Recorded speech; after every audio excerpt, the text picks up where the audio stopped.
Welcome to HortTube. My name is Jim Putnam. In this video, I'm going to prune some larger shrubs or some shrubs that have actually been stretched by not being in quite enough light. There are a couple plants at a neighbor's house that we're doing some landscape work on that have stretched quite a bit because it's a plant that would like more sun. These were some things that were there before we actually started that project. And I'm going to show you how to prune them down to kind of keep them looking like, looking normal in a little too much shade. This loropetalum behind us, this is a larger growing loropetalum called Carolina Midnight. It is also in a little bit more shade than it would like to be. We're in the middle of the afternoon. An oak behind us doesn't even have leaves, but it's big enough it's actually casting a shadow back here even this time of day, even this time of year. And it is about 15 feet tall. This is not the best time to be pruning a loropetalum. You typically prune them after they flower. So I'm not going to shear any of the sides off of this because it's actually got all the flower buds on it right now. But I'm going to take this height down. Tried to wait last year until after it flowered and a bird was nesting up there. It was actually in a video and I didn't end up cutting it, and now it's even bigger. So I'm going to bring the height down. I'm going to try to keep a kind of a natural look to it at the same time. And then after it blooms, I might narrow it back just a little bit. Later in the season. I've got some bypass loppers for this. Of course, hand pruners will work on the smaller limbs, but these bypass loppers make quick work. And I've got a tree or a pole pruner. Basically, this allows me to go up about 15 feet or so, and it's got a little, basically a knife right there, and I pull down on the string and it cuts the limbs. It does that pretty easily. I don't think I have to get quite that high up in here that I need to use this. But it does work. It does work really, really well. So I'll go up in here and grab one and show it to you. See, that's all I have to do is pull back on this string, and it does a great job of cutting that tall limb off right there. And it's very, very sharp. So it does, makes a great cut. So I'm just going to go again when I'm bringing.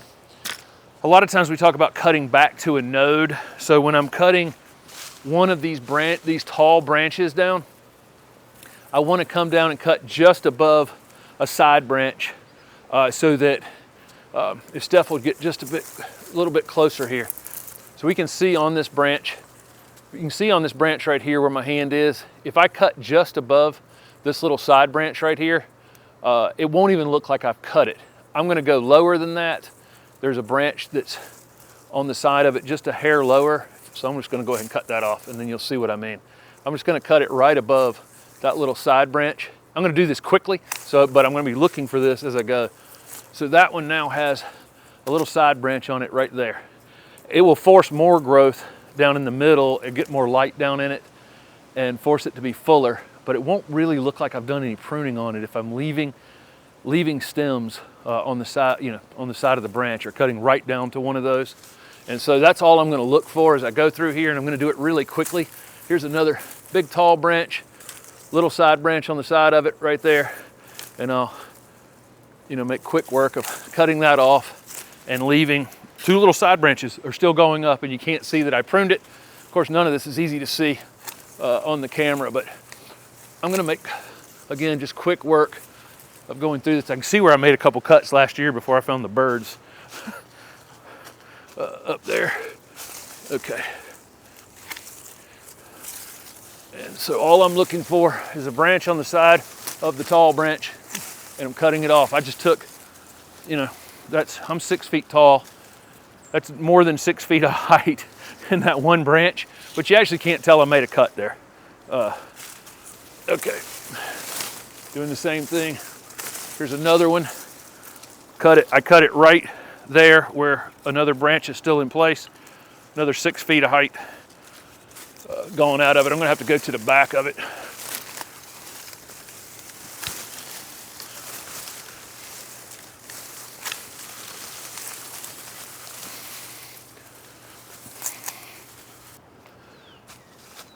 Okay. All right, I think you can see I took about 6 feet of height out of this thing, but it still has upright pieces on it, so it doesn't look as though I have just completely flat topped it. And all of these branches that are up here that are still sticking up are loaded with flower buds. So about a week or two from now, this thing it's almost a red flowering cultivar. it'll be absolutely covered in red flowers. After it flowers, I'm going to come through here and do a little bit more general shaping of it where it's a little bit too wide. It's up against these two Osmanthus that are next to it. But again, I think that worked out pretty well. And all I'm doing is taking a piece down to a side branch that's still coming up a bit and cutting it right there. And then that leaves this kind of fluffy look still and doesn't look like I've just turned it into a meatball. And it's gonna bloom. It's gonna be full bloom, and it won't, you know, it'll look like that's the way it grew last year. This is a couple of Shindo viburnum that are at a landscape job we've been working on over here for maybe a year and a half or so. There's several videos on the channel for it. These Shindo viburnum would prefer full sun, and these 2 or 3 are under a maple here, and it's causing them to stretch big time. And you can see this gap it's caused in the middle. I didn't want to prune this all the way back to here because I didn't really want to create a weird pancake look. These are they're very fastigiate or upright and narrow typically, and have growth like this, but typically a little fuller. There's growth. I can see buds along these stems, and so all I did on this one was I took about 2 feet of growth off the top of it to try to stimulate some of the growth along these stems. Again, not wanting to cut all of this height out. I can still cut all of this height out, but what I'm going to do is make this first cut. Doing this in February, it'll start growing in April very, very quickly. I'm hoping to see some signs that by slowing that top down, that I'll stimulate these buds along the stems and get them to fill out. If I don't see that, then I'll come back in and cut it the rest of the way down. I'm just trying to avoid taking all of the height out of it. Same thing on this one. It's not as bad, but it is thin right in this area. So this top part is just racing ahead because there's not enough light down here.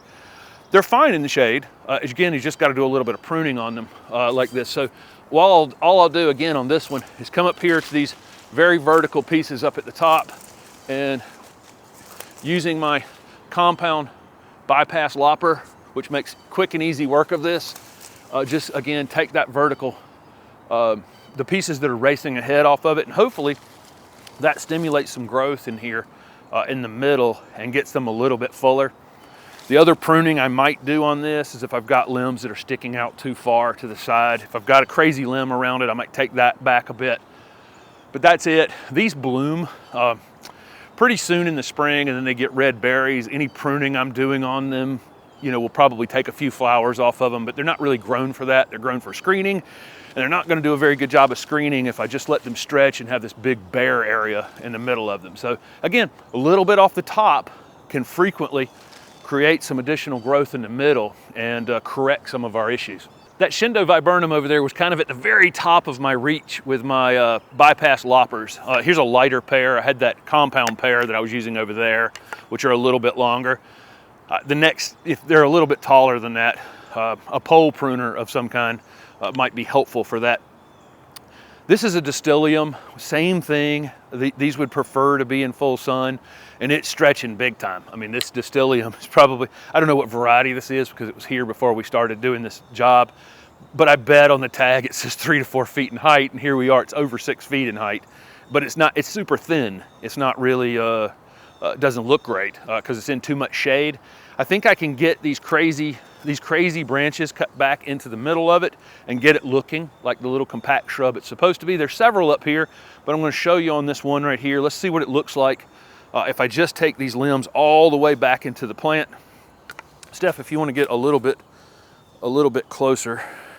So you can see we have a nice full, some leaves and things have dropped down in here. So we'll, you know, clean that up with a rake afterwards. But you can see we've got a nice full plant down here in the bottom, and then we've got these big stretching branches up on top of it. So I'll go down here where you can't see the cut and cut these off just behind some growth. So again, hopefully we can't really see that I've done a whole lot to it, although it's going to be a little harder to hide it on this one. This one should have been done a year ago. Would have been, I think, been helpful. But this will stimulate some new growth that, if you can see the cuts on it, it'll pretty quickly cover it up.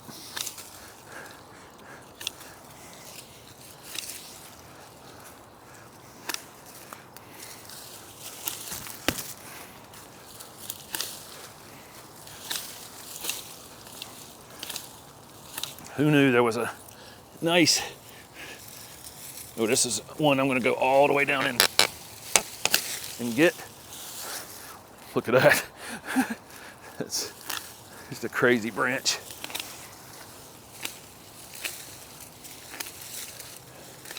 But I'm not going in here and shearing it. I'm still trying to have it, you know, these distillium have really nice kind of bird's nest type growth on them, and I want to keep that without turning it into a little meatball. Okay, that one's actually already cut. Okay, any really super wide piece, you know, I'll get if it's going out further. I do want this flat habit, but if it's too wide, it's too wide. So, okay, so look at this. We've turned this from this gangly, wild thing back into a kind of a nice evergreen piece. And again, we're doing this in February, so it's going to start growing here in the next 4 or 5 weeks and quickly cover up. Letting some light back down in here into the bottom of the plant will allow some new growth down there. Again, it's in too much shade, so this probably needs to be done once a season. You see how quick and easy it is, though. It's not hard, and I'm not going through it with a pair of shears, you know, with head shears and, you know, flattening it off. I'm trying to keep it kind of natural looking. You can see how gangly they are up here on the top, so the rest of those need to be pruned as well, and how this one looks at the end after really, you know, 60 seconds of pruning. All of this material can go on a compost pile. It can be cut into small pieces and just used as mulch underneath the plant, as long as the plant's not diseased or in bad shape, or run through a chipper and used as wood chips anywhere in the garden.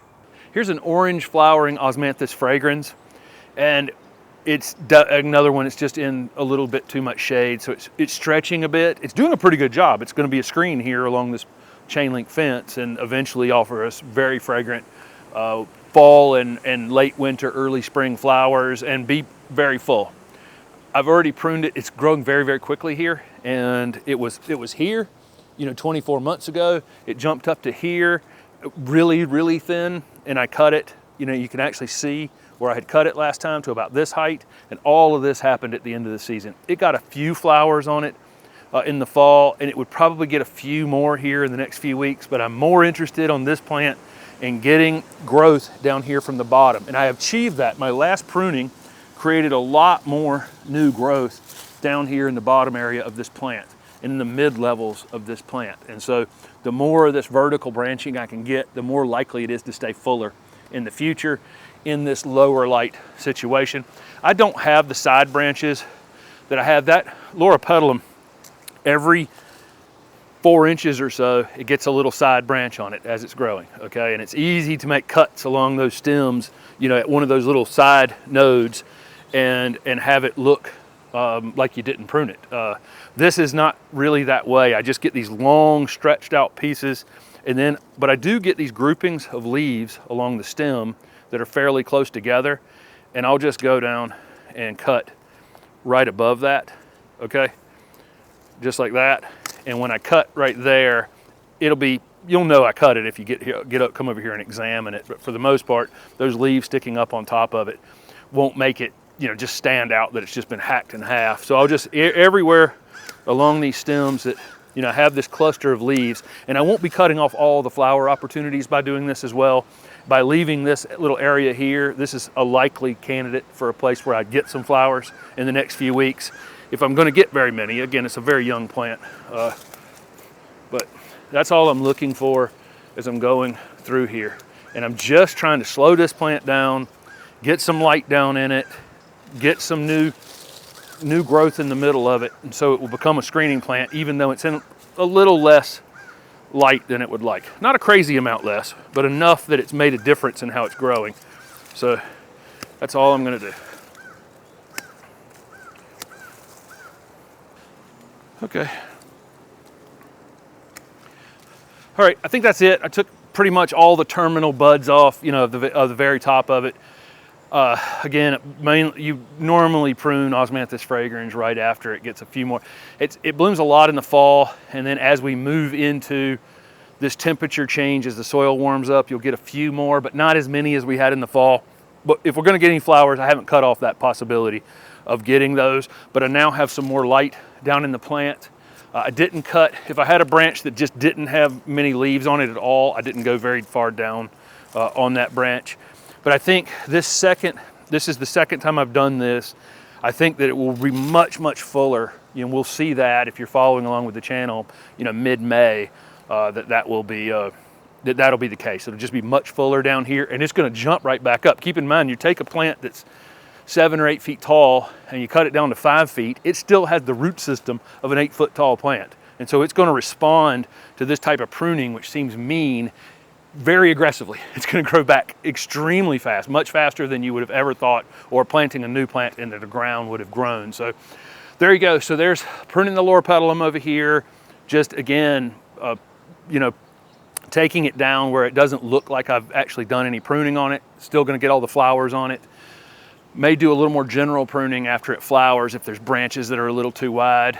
The Shindo viburnum over at our friend's house, I didn't want to hack it down into where it was going to look like a little flat pancake. Hoping just slowing the terminal growth down like I did here will get some light into that naked area and fill that out. Those distillium definitely in too low a light, but by pruning them down, we got them looking normal again.